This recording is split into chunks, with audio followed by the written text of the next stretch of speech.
Olá, seja muito bem-vindo ao nosso canal. Meu nome é Wellington Vieira, sou professor de matemática e nessa aula vamos falar um pouquinho sobre a equação do segundo grau. Essa aula é muito importante para você, aluno que está no 8º ano do ensino fundamental, que precisa resolver as questões que estão lá no seu plano de estudo tutorado, ou seja, lá no seu PET de número 3, semana de número 6. E para essa aula nós teremos como unidade temática justamente a álgebra. Estaremos falando sobre a equação polinomial de segundo grau, só que do tipo incompleta. As habilidades: resolver problemas que envolvam cálculo do valor numérico de expressões algébricas, utilizando as propriedades das operações. Reconhecer uma equação de segundo grau do tipo incompleta. Identificar a raiz ou raízes de uma equação de segundo grau do tipo incompleta. Conteúdos relacionados: equação polinomial de segundo grau do tipo incompleta. Acompanhe comigo na tela. Assunto muito importante que a gente começa a estudar lá no 8º ano do ensino fundamental. Mas passa pelo 9º, 1º, 2º, 3º, a gente vai estudando, não é isso? Vai tentar um vestibular, estuda mais uma vez. Entrou na faculdade, dependendo do curso que for fazer, de novo a matéria para a gente estudar. E vai tentar o concurso agora. Qual a matéria que está lá no seu edital? Equação do segundo grau. Então é um assunto importante. É um assunto importante que precisamos saber. A definição para nós aí na tela está o seguinte, ó. O que é uma equação do segundo grau? É toda equação do tipo. Que tipo? Ax ao quadrado mais bx mais o que mesmo? Mais c, ok? É toda equação da forma ax ao quadrado mais bx mais c. É uma equação do segundo grau. Perfeito! Agora que a gente já sabe a definição, é importante você entender o seguinte, ó, que toda equação do segundo grau ela pode ser de duas formas. Ela pode ser uma equação de segundo grau na forma completa ou na forma incompleta. Como assim, professor? Na forma completa é quando todos os termos A, B e C, que são números quaisquer, ok? A, B e C são números, letras que representam números quaisquer. Então, se esses números, todos eles, foram diferentes de zero, tanto A quanto B quanto C, a equação ela é dita completa. Se eu tenho um dos termos iguais a zero, B ou C, ou até mesmo B e C, a equação é dita o quê? Incompleta. Mas cuidado, o termo que acompanha x², ele nunca vai ser zero não, tá bom? Ele pode ser positivo ou negativo, mas nunca pode ser o quê? Zero, ok? Tranquilo? Então vamos lá. Continuando aqui falar com você, eu vou pegar alguns exemplos para que você possa compreender de forma bem tranquila isso que eu estou falando, ó. Atenção para os exemplos. O primeiro, quando eu tenho, por exemplo, x ao quadrado menos 5x mais 6 iguais a zero. Ou quando eu tenho, por exemplo, 7x ao quadrado menos 3x iguais a zero. Ou quando eu tenho menos 8x ao quadrado menos 1 iguais a zero. Aí você pode, então, separar em cada uma delas quem é A, quem é B e quem é C nessas equações. Então, vamos lá com calma achar quem é A. A é o valor que acompanha x². Professor, não está aparecendo número nenhum aqui, mas está aparecendo um x²? Está. Então, é porque ele é 1. Ok? Quem é o valor de B? B é o valor que acompanha x. Nesse caso, menos 5.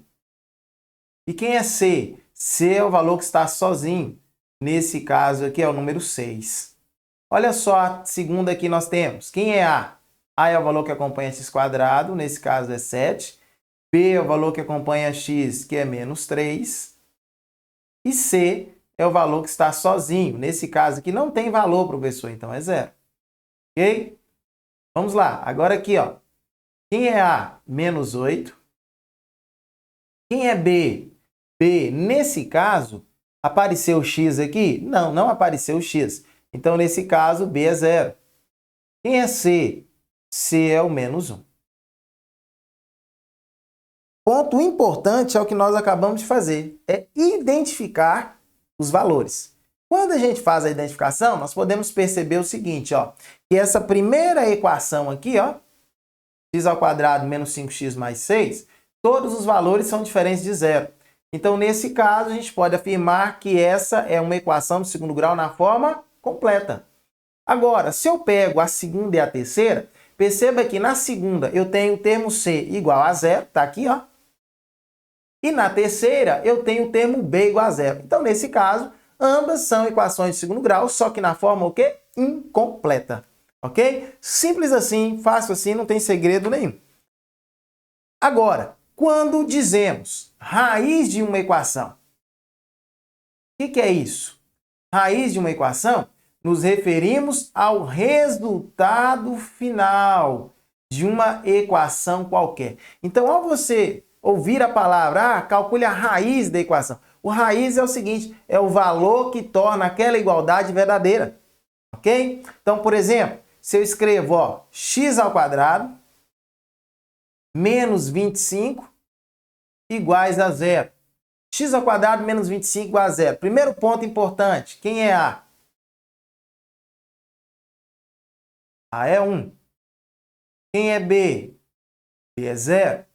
Quem é C? C é menos 25. Ok? Tranquilo? Beleza. Então eu sei quem é A, sei quem é B e sei quem é C. A, nesse caso, é 1, B é 0, C é menos 25. Essa equação, ela é completa ou ela é incompleta?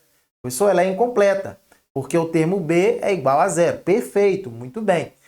Como nesse caso aqui o termo B é igual a zero, para resolver essa equação, tá? Para achar a solução final, o valor verdade, achar a raiz, bom, simplesmente você vai fazer o seguinte, o que tem x do lado direito, esquerdo, melhor dizendo, e o que não tem x do lado direito, ok? O que tem x do lado esquerdo e o que não tem x do lado direito. Então, nesse caso, podemos fazer o seguinte aqui, ó. X ao quadrado é igual, 25 está negativo, vem positivo, é igual a 25. Quem é x? Olha, como eu tenho mais 1 ao quadrado, elevado a expoente ao quadrado ali, expoente par, nesse caso, o x ele pode ser tanto positivo quanto negativo, ok? Qual o inverso da potência? É radiciação. Tranquilo? Então, x é igual mais ou menos, quanto que é a raiz quadrada de 25? É 5. Então, eu posso dizer, nesse caso, que a solução final é menos 5, né? Vamos colocar o negativo primeiro. A solução final é menos 5 e mais 5. Prontinho, beleza? O que eu quero que você consiga perceber aqui? Que quando você tem o termo B igual a zero, você vai ter duas raízes reais e simétricas. Professor, por que simétricas? Porque tem o mesmo valor absoluto, ok? 5 nesse caso, só que com sinais trocados. Então, menos 5 mais 5. Por isso que nesse caso aí são simétricos, ok? Então, simétricos. Então, se você chegou numa questão, deu lá a equação zona, lá pediu para você o que é necessário para que essa equação apresente raízes simétricas. É necessário o termo B igual a zero. Pronto. Fechou. Ok? Então, vamos lá. Agora, se eu tenho a seguinte, x ao quadrado mais 3x iguais a zero. Perceba que nesse caso aqui, nós temos que o valor de A vale quanto? Vale 1. O valor de B vale quanto? B vale 3. O valor de C vale quanto? C vale 0. É uma equação incompleta? Sim, porque o termo C é igual a 0. Mas olha só como que nós vamos fazer para resolvê-la de forma bem tranquila também. Olha só. Nós vamos pegar o seguinte. O que é x ao quadrado? Você há de concordar comigo? Que x ao quadrado é a mesma coisa que x vezes x. É x ao quadrado, não é isso? Mais 3x iguais a zero. Eu peguei a mesma equação e reescrevi de uma forma diferente. Então, olha só. Fator comum entre eles aqui. O que tem tanto antes quanto depois do sinal de mais aqui que são iguais? Ah, o valor de x. Então, eu posso colocá-lo em evidência, ok? Eu posso colocar esse x em evidência. E aí, nesse caso, vai ficar x, abre parênteses. Eu tirei um x, vai ficar um x só. Mais quem? Mais 3, ok? X aqui já está aqui, esse mesmo está aqui, igual a zero. É a mesma coisa aqui, ó, Eu veria aqui, ó, se eu multiplicar x vezes x, tá aqui, ó. Mais x vezes 3, 3x. Tá vendo que é a mesma coisa? Então, beleza. Que tipo de operação existe entre esse x e esse x mais 3? Não aparece nada aqui. Um parênteses é uma operação de multiplicação. Ora, o que é necessário para que, numa igualdade, o resultado dê igual a zero, numa multiplicação? Estou multiplicando dois números. O que é necessário para que o resultado seja igual a zero? É necessário que os dois sejam iguais a zero? Não, não há necessidade disso, não. É necessário que um deles seja iguais a zero, não é isso? Ou seja, olha só, a primeira parte pode ser igual a zero, x igual a zero, ou a segunda parte, quem é a segunda parte? X mais 3 também pode ser igual a zero. Só que para a segunda parte dar zero, é necessário que x seja igual. Tá positivo, vem para cá negativo. X igual a menos 3. Olha só, pessoal. Solução menos 3 e 0. Pessoal, posso fazer isso assim sempre? Sempre, sempre, sempre, sempre. Você vai fazer o seguinte para mim, ó. Você mesmo vai montar algumas equações aí, tanto da forma incompleta quanto da forma completa e vai resolver, tá bom? Ah, mas e se eu não achar alguma que dá raiz quadrada exata? Não tem problema, você deixa as raízes sem resolver. Mas aí você monta equações de segundo grau incompleta e aí você vai mexendo, tá bom? Você vai manipulando isso, você vai ver que é bem tranquilo, não tem segredo nenhum. Quero agradecer demais por você ter assistido até aqui. Se você não é inscrito em nosso canal, se inscreva, ative o sininho das notificações para você não perder nenhuma novidade que é postada aqui diariamente. Peço também que você possa se tornar um parceiro do nosso canal com o professor. Primeiro, deixe o seu like, fortalece o nosso trabalho. Segundo, que você possa compartilhar essa aula com todos os seus amigos, com todos os seus conhecidos. Assim o nosso canal vai poder ajudar o máximo possível de pessoas. Aqui nos comentários, fala para mim de onde você me assiste para mandar aquele salve para você nas nossas próximas aulas aí, nas nossas próximas correções. Na tela as minhas redes sociais, caso você queira seguir. E até uma próxima oportunidade, onde poderemos estar juntos novamente. Ó. Tchau, tchau e fui! Até a próxima!